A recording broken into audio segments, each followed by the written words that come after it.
Coming up, Dbacks get swept in their series against the LA Dodgers, talking a little Christian Walker's hot streak, and also Dalton Varsho versus Carson Kelly. Who does the pitching staff prefer? Bringing all that down for you next.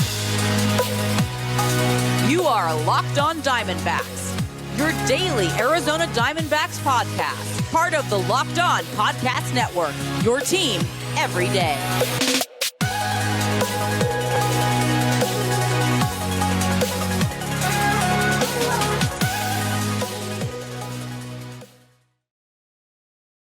Welcome into the Locked On Diamondbacks podcast, part of the Locked On Podcast Network, your team every day you're listening to. Always charismatic host of this podcast, Millard Thomas. I'm a multimedia journalist and I'm a graphic designer, so please go check out my website, millardthomas24.myportfolio.com. On there you can see all my latest work, from my packages to my articles to my photos and my graphic design. If you want to see more content by me, just follow me on Twitter at CreatorThomas24 for my personal account, or look up Locked On Diamondbacks on both Twitter and Instagram for the podcast handle. And of course, thank you for making Locked On Diamondbacks your first listen every day. I would not be able to do this podcast without you, my loyal listeners, sharing, subscribing, reviewing, doing all that so I could do this podcast for you. Thank you. It's free and available on all platforms, so please continue to tell your friends. But we have to discuss the D-backs versus Dodgers series, because the D-backs get swept by the LA Dodgers, something I did not think would happen. I mean, I'm not surprised that it happened, but still, I mean, the last time the D-backs faced the Dodgers, the D-backs won that series, even though it was a lot of mistakes by the LA Dodgers.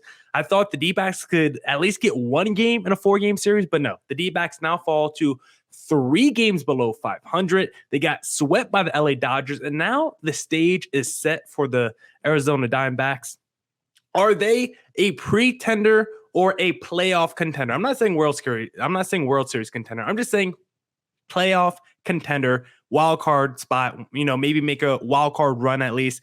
Do they deserve to be in the playoff field? Pretender or playoff contender? That's the question now for the Arizona Diamondbacks, because if you look at their upcoming schedule, the next, let me see, 1, 2, 3, 4, 5, the next 6 series for the D-backs. So we're looking pretty far ahead, but this only takes you to about the second week of June.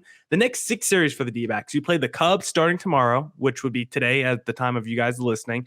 And that's a rematch because, remember, we just played the Chicago Cubs and lost 2 of 3 games to the Cubs, so we can't take them lightly. Then we play the Kansas City Royals. Then we play the Dodgers again. Then we play the Braves, who are 4 games below 500 at the time of me recording this. Then the Reds, and then the Pirates. So you look at the next 6 series, really the Dodgers are the only team that should give you any trepidation. I know the Braves are the reigning World Series champs, but they're struggling right now. They're not a very good ball club, at least right now. Maybe by the time they play the D-backs, they would have turned it up a little bit. But you look at the next 6 series, 5 of them are very winnable series. The D-backs can take 2 out of 3 for sure against the Royals, Cubs, Reds, and Pirates. But can they do that? That's where this question comes in. Are the D-backs pretenders or actual playoff contenders? Because for most of the season, they played one of the toughest schedules in baseball. They were great against 500 teams, but you look at what they did against the Cubs and the Dodgers, then it makes you wonder, is this team starting to spiral out of control? Are they entering their old habits, their bad habits once again? Because they've now lost 6 of their last 7 games. And if you remember last season, I know last season was arguably the worst in franchise history. But if you remember, on April 30th, the D-backs were 14-12. And when the D-backs were 14-12, I know I was blowing up Locked On MLB group chat. I think they had just beat the Padres. I think I was going crazy on April 30th. But like at May 18th, the D-backs are 3 games below 500. But after that Marlins series, they were 1 or 2 games above 500. And now you have to wonder, is the season going to start to spiral out of control just like it did last year after they were 2 games above 500? The D-backs struggled to win games after that. And after this Miami Marlins series, are we seeing the same remnants? Are they spiraling out of control again? That's the question I pose, because you look at the game today for the D-backs. The D-backs so far in this series, the first 3 games, were able to jump out to early leads. And they didn't do that in the 4th game. The Dodgers were able to score first in that first inning, and you're like, uh-oh, are the Dodgers off and running? But Zach Davies was able to settle down after that first inning, and the D-backs got that run back at the top of the second, so they were able to tie it up pretty quickly. They eventually took the lead in the 3rd inning, but it wasn't enough of a lead. It was only a 1-run lead, and we know if the D-backs have to hand the ball over to their bullpen, it could get pretty dicey, because there's also no Kyle Nelson. He would just place on the 10-day injured list along with Cooper Hummel today. So really the only guy you could trust right now in the bullpen is Joe Mantiply, unless you trust Noah Ramirez, unless you trust Ian Kennedy. The guy I trust the most is Joe Mantiply. So Davies really had to pitch perfect. I mean, once he got that 1-run lead, he basically had to go 7-8 innings if the D-backs wanted a chance to win this game, and hopefully Mantiply could close that out in the 9th inning. But Davies, like all the other D-back starting pitchers, the Dodgers were able to get after him in basically 1 inning, because if you look at Tyler Gilbert and Merrill Kelly yesterday, like in that doubleheader, both of them kind of got shelled in 1 inning. Like both of them kind of got destroyed. Merrill Kelly in that 2nd inning. For Tyler Gilbert, I think it was that 6th inning. And for Zach Davies, the 4th inning is what absolutely destroyed him. He gave up 4 runs in that 4th inning, including a home run to Justin Turner. And after he gave up the home run to Justin Turner, I tweeted out, like, this game is over. The D-backs have gotten swept by the LA Dodgers, and people were responding to me like, the game's not over. It's only like the 4th, 5th inning. Like, why are you saying that? Like, it's because I've seen this D-backs team. I try to watch almost every D-backs game from start to finish. Now, some games I come in the 3rd inning, some games I leave a little early, depending on how it's going. But after I saw that Justin Turner home run, I tweeted out, this game is over. D-backs are getting swept. They've lost 6 of their last 7. And it's because I watched this team too many times, and I knew there was no chance, no way for this team to get back. How are they going to do it? Through bullpen pitching? No, it's not like after they went down, was it 4-2, 5-2? It's not like the bullpen was going to keep them in the game after Zach Davies left. And somehow the bullpen actually performed pretty well after Zach Davies left. Like, surprise, surprise. The only day we get good bullpen performance is when Zach Davies gives up 5 earned runs, because the bullpen after Davies went out actually pitched perfectly. But can you typically trust the bullpen? No. Were you trusting the offense to get you back in this game? Probably not, considering they were 2 for 11 with runners in scoring position on the day. And don't forget, I mean, another reason why I thought the D-backs had no chance to win this game after the inning, you just have to fast forward to the 5th inning. I believe it was it the 5th inning? Let me double check for you guys. It might have been the 6th inning. Let me see here. Yeah, you fast forward to that 5th inning. The D-backs get the bases loaded, no out. So I sent that tweet before this situation even happened. And I was maybe quote tweeting my own tweet and saying, did I speak too soon? Did I say the D-backs lost too early? Because all of a sudden it's bases loaded, no outs, and the D-backs got something cooking in the 5th inning. And then what happened?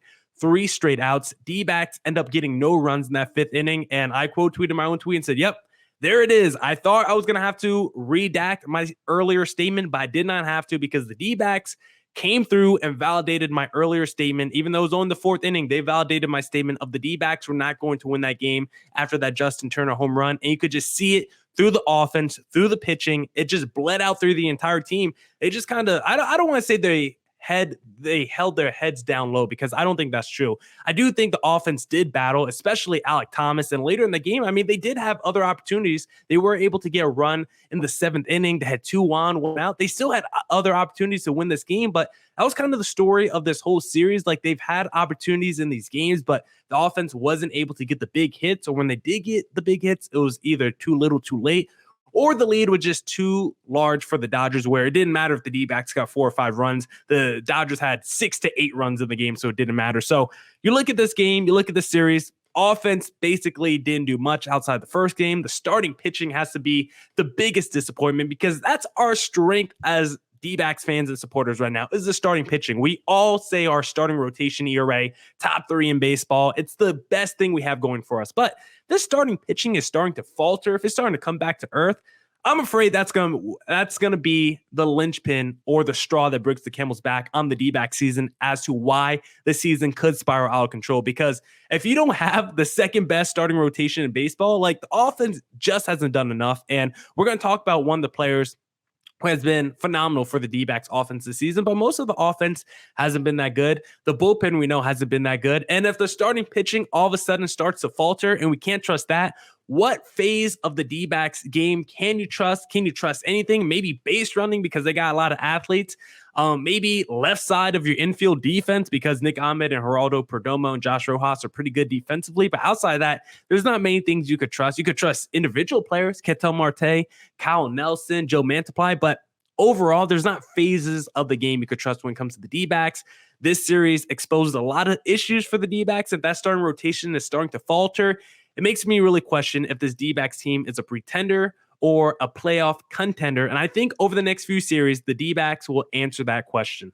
Now, The D-backs need a huge boost in their offense, and one player who has been a huge boost all season is Christian Walker. And I want to talk about him, but I think one reason why he's been able to have such a big boost in 2022 as opposed to last season, I think he started to eat Built Bars, because Built Bar has been a great boost to my diet. I'm a health conscious guy. Trying to work out every day. I'm trying to eat healthy. I'm trying to live a clean lifestyle. But my problem is I have a sweet tooth. I like to eat junk food, but it's okay because Built Bar tricks me. I think that I'm eating a candy bar when in reality, I'm actually eating a protein bar that's low in calorie, low in sugar, high in protein, high in fiber, great for that keto diet. And the best thing about Built Bars is they are covered in 100% real chocolate. They're soft. They're easy to chew. And right now they have these things called puffs.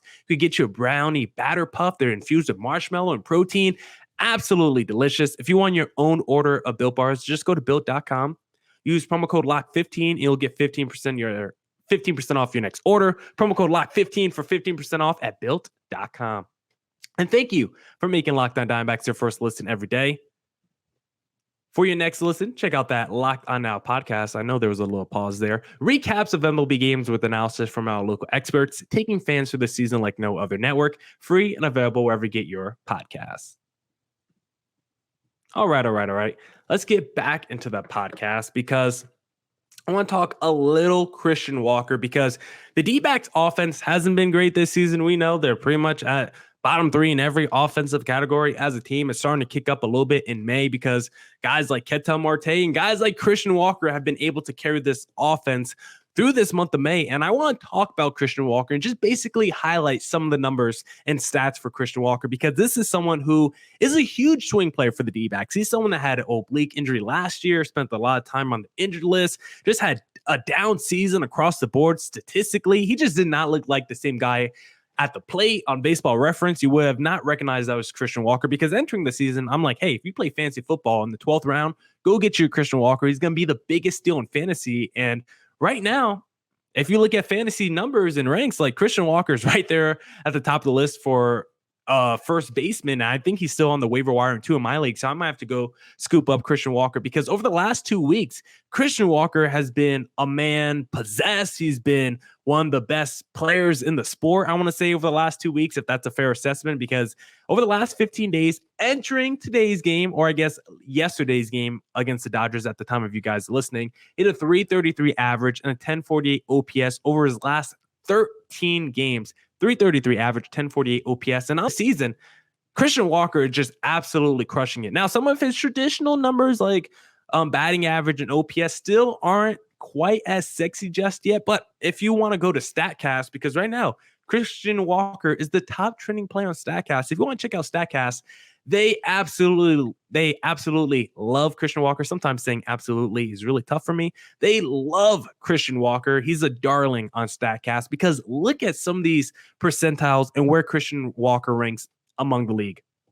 84th percentile in average exit velocity. That means this man is crushing the ball hard. 87th percentile in hard hit percentage, another hard contact stat. 96th percentile in expected weighted on base average. I don't even know what that means, but 96th percentile, he's a lead in that. 96th percentile in barrel percentage. That means he's getting the freaking barrel to the ball. 90th percentile in chase rate. This man is not going after pitches outside the strike zone. 99th percentile in outs above average. I'm not sure if that's an offensive stat or a defensive stat, but I was like, hey, I'll throw it in there. And then if you look at some of his expected stats, 912 expected slugging percentage against fastballs. That's really been the difference for Christian Walker this year, is the damage he's done against fastballs. He's crushed fastballs this season. Like I said, 912 expected slugging average against fastballs. Well, what about his actual slugging percentage? 658 slugging against fastballs this season. For reference, last year, Christian Walker had a 422 slugging percentage against fastballs.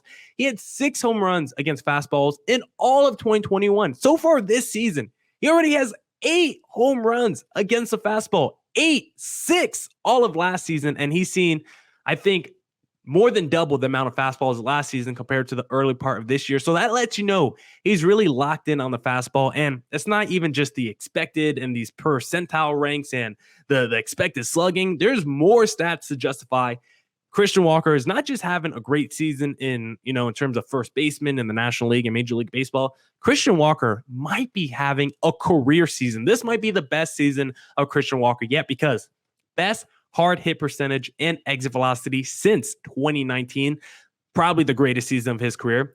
Walk percentage is also the best since 2019, and second best strikeout percentage of his career. He's not striking out, and he's getting on base at a way higher rate than he has the past couple years. Plus, he's hitting the ball hard. He's doing everything you would want in a player, and he's even being more patient at the plate. So he's hitting for power, he's hitting for contact, and he's being patient at the plate, and he's not striking out. All positive signs for Christian Walker, because lowest swing percentage of his career has led to the highest contact rate of his career.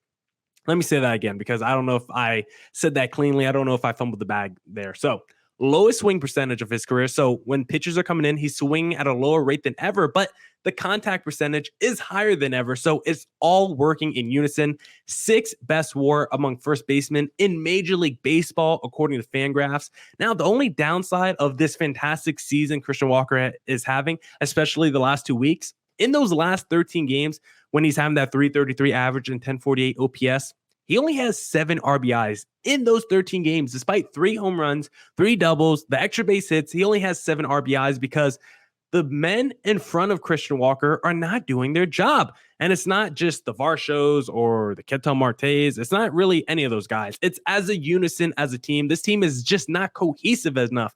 When have you ever seen Christian Walker go up there as a cleanup hitter and there's already 2 on to start the game with 1 out, and now Christian Walker has a chance to hit a 3-run bomb?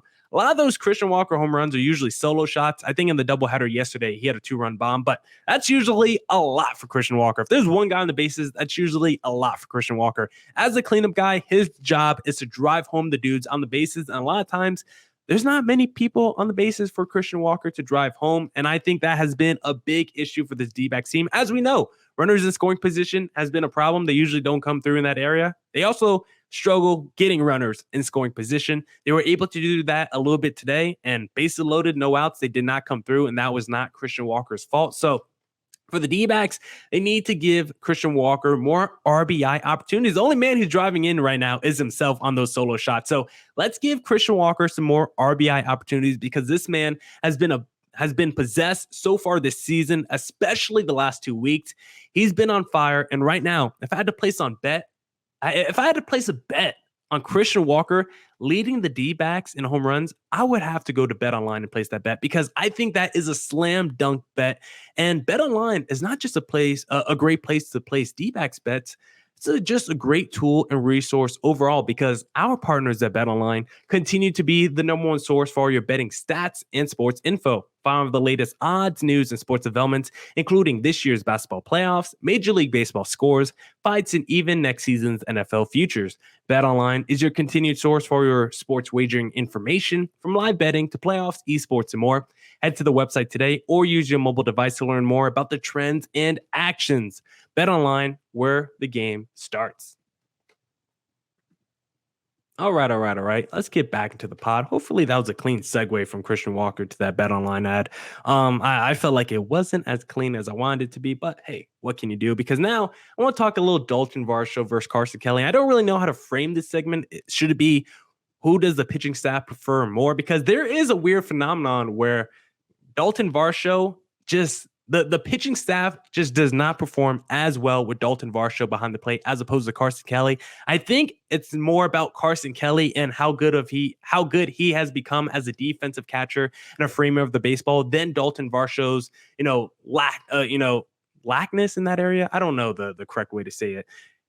I think it's more about Kelly being really good as a catcher not opposed to Dalton Varsho being as good of a catcher as Carson Kelly, if that makes sense. Because I feel like Dalton Varsho has been a pretty good catcher so far this season when Kelly hasn't been there. I felt like he's done a good job of throwing out runners. I felt like his arm from first to second has been really strong this year.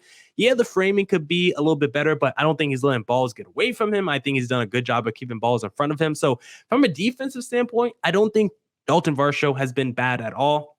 Again, I think it's more about Kelly's progress and progression as a catcher, as a pure catcher, as a guy who could frame pitchers, as opposed to Dalton Varsho's inability to do that. That's what I want to say, not lack of or whatever I was trying to say, but inability to do that, because I don't think Dalton Varsho has an ability to do that. I just think Carson Kelly has a greater ability to do that.